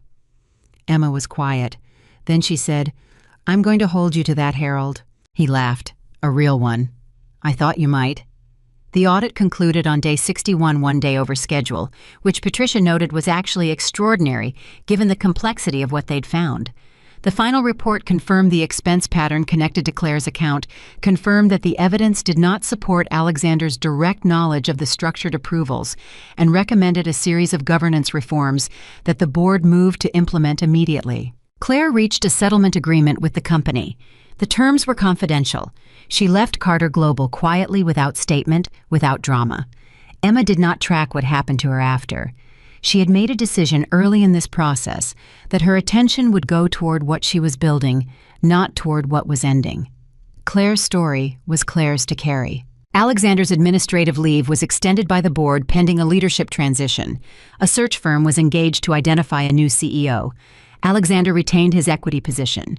He retained his seat on the advisory board in a non-operational capacity. He was in the end not destroyed. He was reduced from the center of his own world to one voice among several, which was, Emma thought, probably appropriate. On the day the audit report was published internally, Emma was in her office when her assistant knocked and said, "There's a delivery for you." It was a small box. Inside was a bottle of Portuguese wine, a very good one from a small vineyard in the Douro Valley, and a card.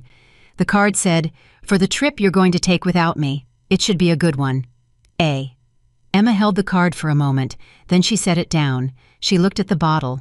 She thought about Lisbon, about the small futures she had grieved over dinner with Diana, about the particular sadness of things that didn't happen the way you imagined them. She picked up her phone. She called Diana. "I need a travel companion," she said. "Spring, Lisbon." Diana screamed loud enough that Emma had to hold the phone away from her ear. She laughed. It was the first time she had laughed from somewhere completely uncalculated since before the wedding, and it felt like something coming back online after a long outage, tentative at first, then stronger, then entirely itself. She set the wine on the corner of her desk where she could see it. She picked up her pen. She went back to work. But something was different now in the work and in the woman doing it. Something had been stripped away, not the capability, not the precision, not the steady competence she had always carried, but the part of her that had been quietly, persistently hoping that someone else would see it and name it and choose her for it. That part was done waiting. She didn't need to be chosen. She had chosen herself. And in the choosing, she had become something she had always been, but had never quite had the room to fully inhabit. Not just the calm one, not just the capable one, not just the woman behind the investment, or the heiress, or the bride. Emma Whitmore, a woman who knew exactly what she was worth, and who would never again accept anything less. The bottle of Portuguese wine sat on the corner of Emma's desk for 3 months. She looked at it every day, not with sadness exactly. By February, sadness had mostly finished its work on her, had done what grief does when you let it do its job honestly, which is to move through you rather than set up permanent residence. She looked at it the way you look at a scar that has healed cleanly, acknowledging it, understanding what it cost, and finding that the cost had purchased something real. She was not the same woman she had been in October. She was not worse. She was not harder. She was not the brittle, armored version of herself that some people become after being hurt by someone they chose carefully and trusted completely. She was clearer. That was the word she kept returning to. Not the word she had used before the wedding, certain the word she had held on to like a talisman, but something more honest than certainty. Certainty was about being sure of the future. Clarity was about being sure of yourself, regardless of what the future did. She was clear. The divorce was finalized on a Wednesday in late January, 8 days ahead of Patricia's most optimistic estimate. Patricia called her at 2 in the afternoon and said simply, "It's done." And Emma said, "Thank you." And they stayed on the phone for a moment in the particular silence of two women who had done something difficult together and were acknowledging it without making a production of it. "How do you feel?" Patricia said. "Like I can breathe," Emma said. "Good," Patricia said. "That's exactly right." Emma hung up. She sat at her desk. She looked at the wine bottle. She looked at the city outside her window. She thought about October, about the hotel suite and the wedding gown and the bouquet of white peonies she had set on the table before she asked Alexander how long he had planned to keep pretending. She thought about how far she had traveled since that night. Not geographically. The miles that mattered were the interior ones, the distance between the woman who had filed every doubt away and chosen to believe anyway, and the woman sitting here now who had stopped filing things away and started dealing with them directly. It was a significant distance. She picked up her phone and called Diana. "It's done," she said. Diana was quiet for exactly 1 second. Then, "We are going to Lisbon, and we are going to drink wine and eat pastries for 10 consecutive days, and you are not allowed to open your laptop once. Not once." 7 days, Emma said. 9. 8. "Done," Diana said. "March, I'm booking it today." Emma almost smiled. "Book it." She hung up. She looked at the wine bottle one more time. Then she picked it up, walked to her assistant's desk, and set it down in front of a young woman named Priya, who had worked 70-hour weeks alongside Emma since October without complaint and without explanation, because Priya was 26 and new and deeply professional and had understood that this was not the moment to ask questions. "Take this home," Emma said. "Open it with someone you love." Priya looked at the bottle. She looked at Emma. "Are you sure?" "I'm very sure," Emma said. She walked back to her office. She sat down. She started working on what came next. What came next was something Emma had been building in the margins of everything else in the spaces between audit reviews and legal documents and board communications and the ordinary demands of managing a significant investment portfolio through a period of unusual complexity. She had been building it the way she built everything, methodically, quietly, with a patience that other people sometimes mistook for inaction. It was a program, not a charitable initiative, not a philanthropic gesture, not the kind of thing that powerful people create to manage their public image after a difficult season. Something more specific than that, more pointed, more personal. She called it the Meridian Leadership Initiative, named for one of the holding vehicles through which Whitmore Capital had quietly protected Carter Global through its difficult years, a small private joke she allowed herself because she had earned the right to small private jokes. The concept was this, that the single most common source of institutional failure in mid to large companies was not strategic error or market miscalculation, but the corruption of professional judgment by personal loyalty.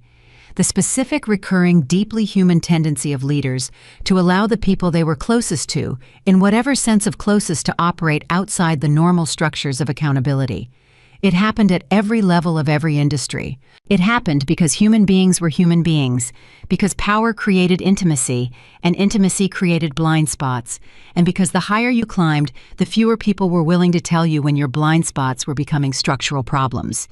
Emma had lived inside that failure from the most intimate possible vantage point. She intended to do something with what she had learned. The Meridian Initiative would work directly with companies, particularly companies undergoing leadership transitions or governance restructuring, to build what Emma described in her founding document as systems that outlast the people running them, hiring practices that distributed decision-making, accountability structures that didn't depend on any single individual's integrity, communication channels that made it safe for employees to raise concerns before those concerns became crises. She had been working on the operational framework for 2 months. By February, she had a board of advisors that included 2 former Fortune 500 CFOs, a governance attorney from Chicago, and Harold Reynolds, who had called her in early January and said without preamble, "I heard what you're building. I want to be part of it, if you'll have me." She had said yes without hesitation. Reynolds was 70 years old and had forgotten more about institutional governance than most people ever learned. More importantly, he was one of the rare people who had spent decades in powerful rooms without becoming convinced that power was the point. "You know what this is going to require," he told her, at their first advisory meeting held in the conference room where she had presented evidence to the Carter Global Board 4 months earlier. "This isn't a consulting firm. This isn't a think tank. If you do this right, you're going to be telling very powerful people very uncomfortable things about the way they run their organizations." "I know," she said. "They're not going to like it." "I know that too." "And you're all right with that?" Emma looked at him. "Harold, I told my husband of 4 hours on my wedding night that he needed to leave the hotel suite. Telling a CEO that his expense approval structure has a conflict of interest problem is a considerably smaller challenge." Reynolds laughed. It was a big laugh, unguarded, the laugh of a man who hadn't expected to be surprised and was delighted to have been. "Fair point," he said. The Carter Global restructuring was completed in March, 2 weeks before Emma and Diana boarded a flight to Lisbon. The new CEO was a woman named Sandra Park, 52 years old, 20 years in enterprise technology, a reputation for being fiercely competent and entirely uninterested in personal mythology. She had been recruited by the search firm, interviewed by the board, and presented to the investors, including Whitmore Capital, for approval. Emma had met her twice before the formal appointment. Both times she had come away with the same impression. This is someone who understands that the company is the point, not the title, not the narrative, the company. At the formal announcement, Sandra shook Emma's hand and said, "I understand you had a significant role in getting us to this point." "I had a significant stake," Emma said. "The role was the board's." Sandra looked at her with the particular attention of someone who was calibrating quickly. "You're more careful with language than most people I meet." "Words matter," Emma said, "especially in governance." Sandra nodded slowly. "I'd like to have a longer conversation with you at some point about the company's direction, not as an investor necessarily, as someone who understands it." "I'd like that too," Emma said. They shook hands again. Emma watched Sandra move through the room and felt something she recognized from the board, meeting the particular satisfaction of seeing a right thing happen. Not a perfect thing, not a fairy tale ending, a right thing, a thing that reflected reality clearly and made a sensible response to it. She had done that, not alone, with Patricia and Michael and Reynolds and the auditors and the board members who had the courage to vote the way the evidence pointed. But she had started it. She had walked out of a hotel suite on her wedding night with white flowers in her hand and made a phone call at 12:47 in the morning, and that phone call had set in motion a sequence of events that ended with 4,000 people working for a company that was now genuinely better run than it had been the day before. She was allowed to feel that. She felt it. Then she went home and finished packing for Lisbon. Lisbon was everything Diana had promised, and nothing Emma had imagined, which was the best possible outcome. She had imagined it as a trip that would carry weight, the unfinished trip, the small future she had grieved now reclaimed. And it did carry some of that.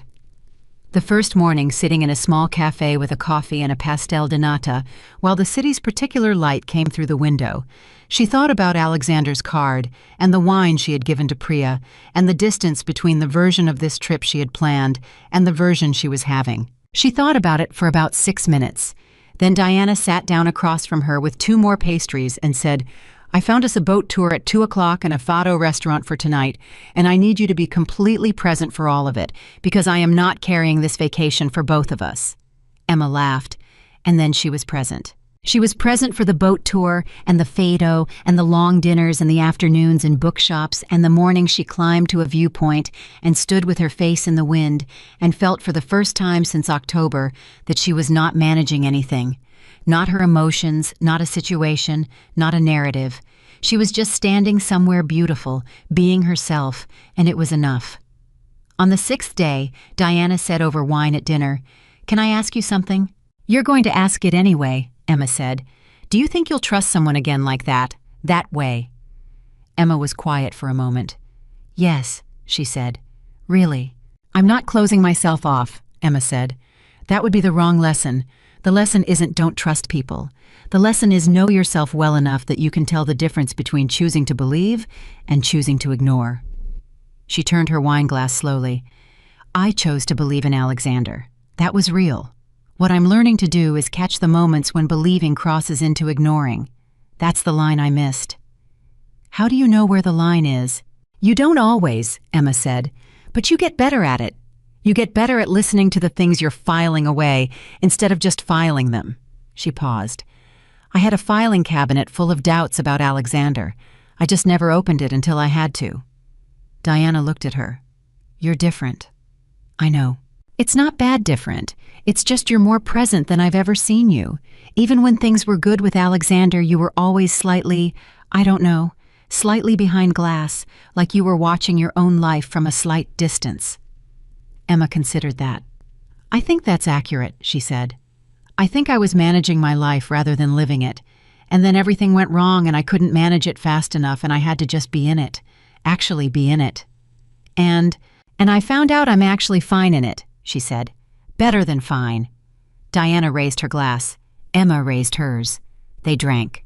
They came home from Lisbon on a Sunday.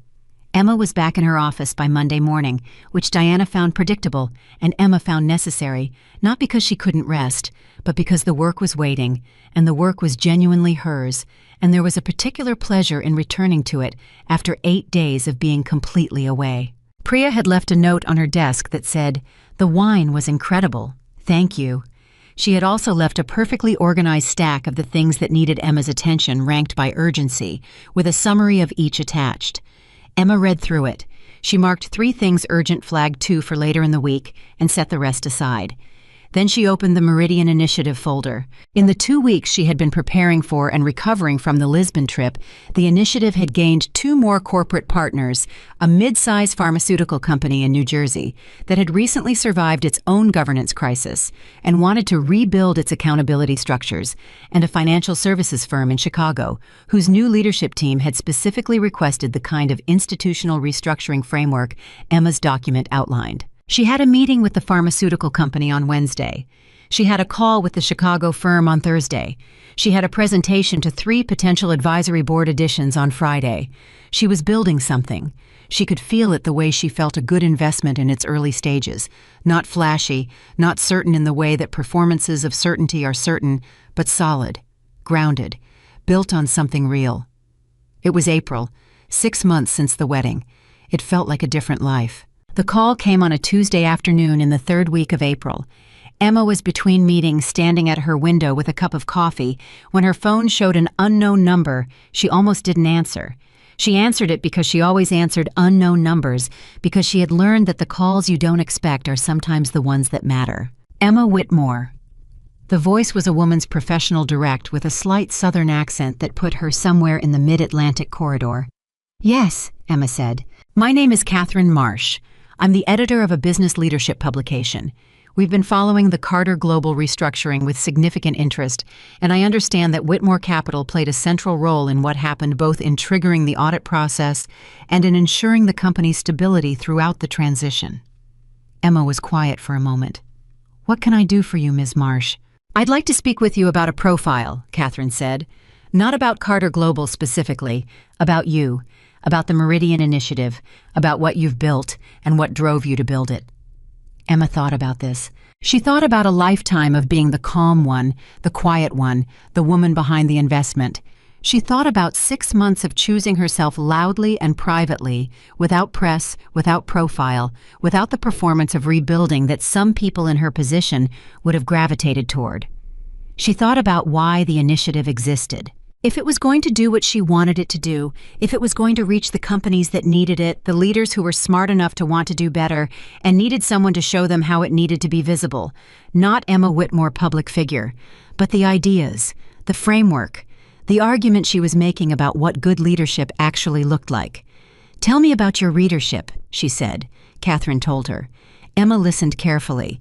"All right," she said. "Send me the proposal in writing. I'll review it." "Of course," Catherine said. "One more thing if you don't mind." "Go ahead." "The Carter Global situation, the personal dimension of it, your marriage, is that something you'd be willing to discuss, not salaciously, in the context of how it informed what you built afterward?"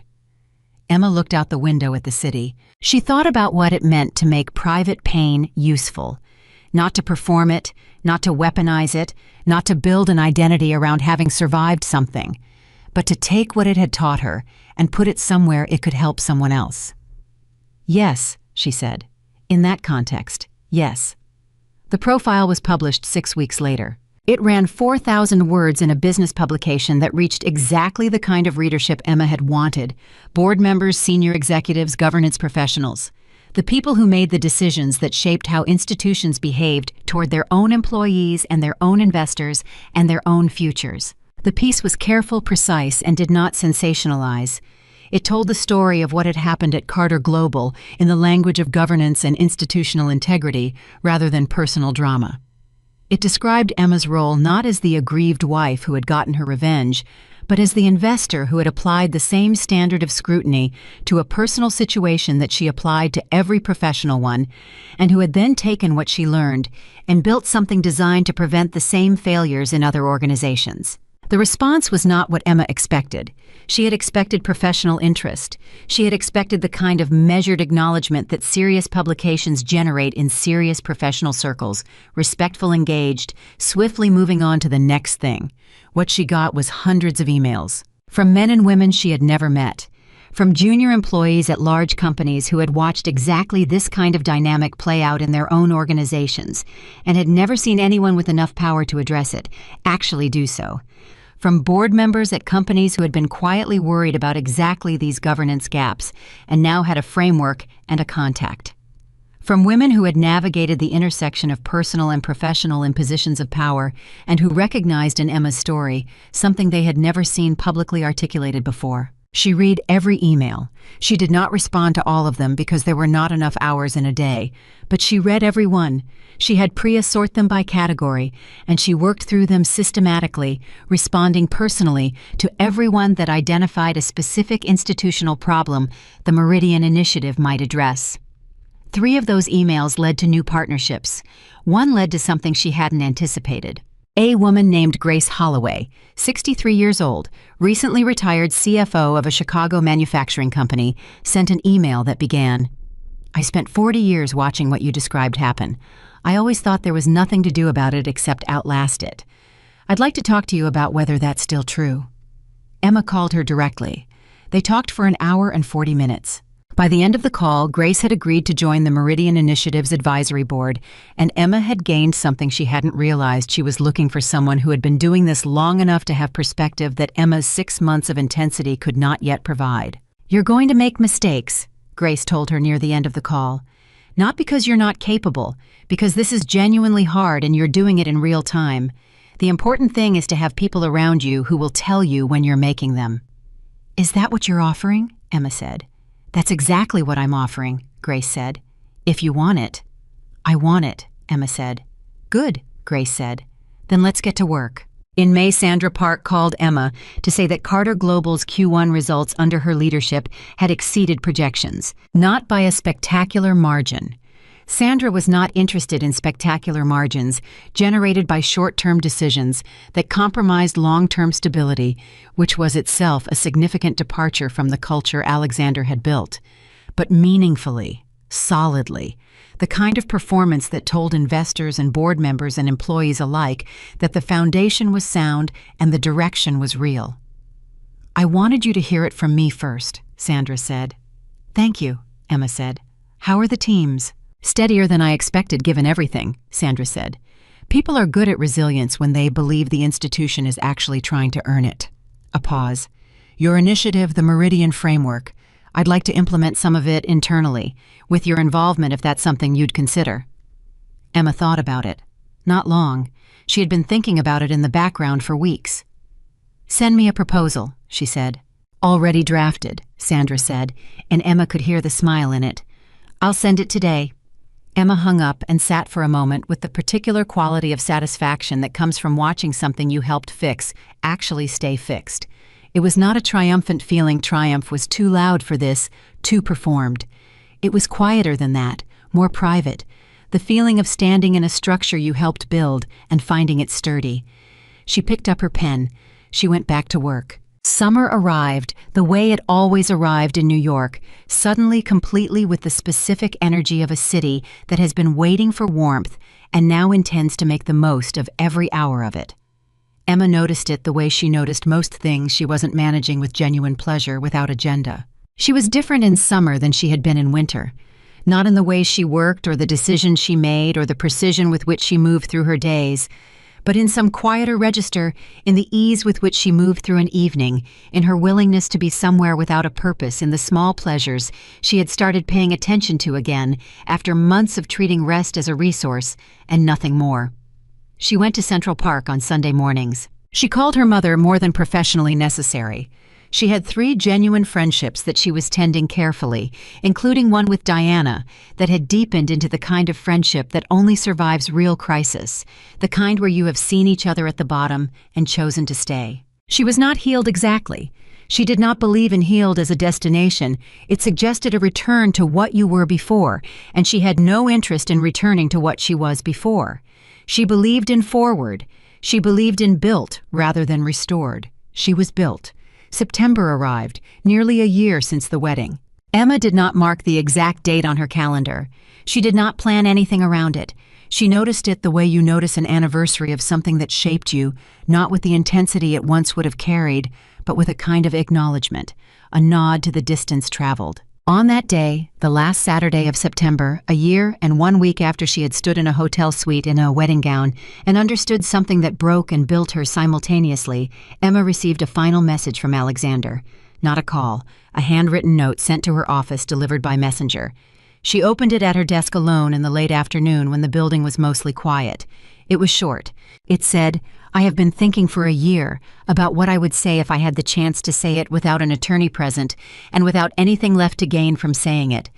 The honest answer is that I don't have words sufficient for what I did, which is itself something I'm still working on understanding. What I do have is this: I watched what you built this year. Not from close enough to have any right to an opinion about it, but I watched it. And I want you to know that the person I thought I was marrying, the composed, capable, appropriate person I had decided you were, is considerably less impressive than the person you actually turned out to be. I'm sorry I couldn't see that when it would have mattered. I hope you're well. I mean that with no agenda attached. A." Emma read it twice. She held it for a moment. She thought about the man who had grabbed her wrist in a hotel doorway and told her she was early. She thought about the man who had shown up without an appointment in a lobby and told her a true thing because he needed to say it in person. She thought about the gap between those 2 versions of Alexander Carter and what it had cost both of them to cross it. She set the note down. She did not write back. Not because she was cold, not because she was punishing him, but because there was nothing left that needed to be said. He had said a true thing. She had received it. The account was settled. She stood up. She picked up her bag. She walked through the office, past Priya's desk, past the conference room where the Meridian Initiative's first full partner meeting had taken place 3 weeks earlier, past the window that looked out over the city she had always loved and had never needed anyone to give her access to. She walked to the elevator. She pressed the lobby button. She rode down. She walked through the lobby and through the glass doors and out into the September evening, and the city was exactly what it always was: enormous, indifferent, perpetually in motion, generating its own noise and its own momentum and its own relentless demand to be engaged with. She loved it. She walked. No destination, no agenda, no meeting to get to. Just Emma Whitmore in the city that was hers, moving through the evening with her hands in her pockets and her face in the air, a woman who had spent a year walking through fire with her eyes open and had come out the other side, not unburned, but entirely recognizably herself. More herself actually than she had ever been. She thought about what Diana had said in Lisbon, slightly behind glass, watching your own life from a distance, and she thought about the difference between then and now, about what it felt like to be fully inside her own life behind no glass, managing nothing present for everything. This was what choosing yourself actually meant. Not a declaration, not a dramatic gesture, not the performance of strength. Just this knowing your own worth so completely that you never again had to wait for someone else to confirm it. Just this building the things that mattered with the hands you actually had. Just this walking through your own city on a September evening, 1 year past the worst night of your life, and knowing cleanly, completely, without a single doubt, needing to be filed away, that you are exactly where you are supposed to be. Emma Whitmore had been the calm one her entire life. Now she understood what calm actually meant. Not stillness, not compliance, not the performance of composure for rooms that needed managing. Calm was what you had when you knew yourself, and she knew herself now, completely. She walked on, and she did not look back.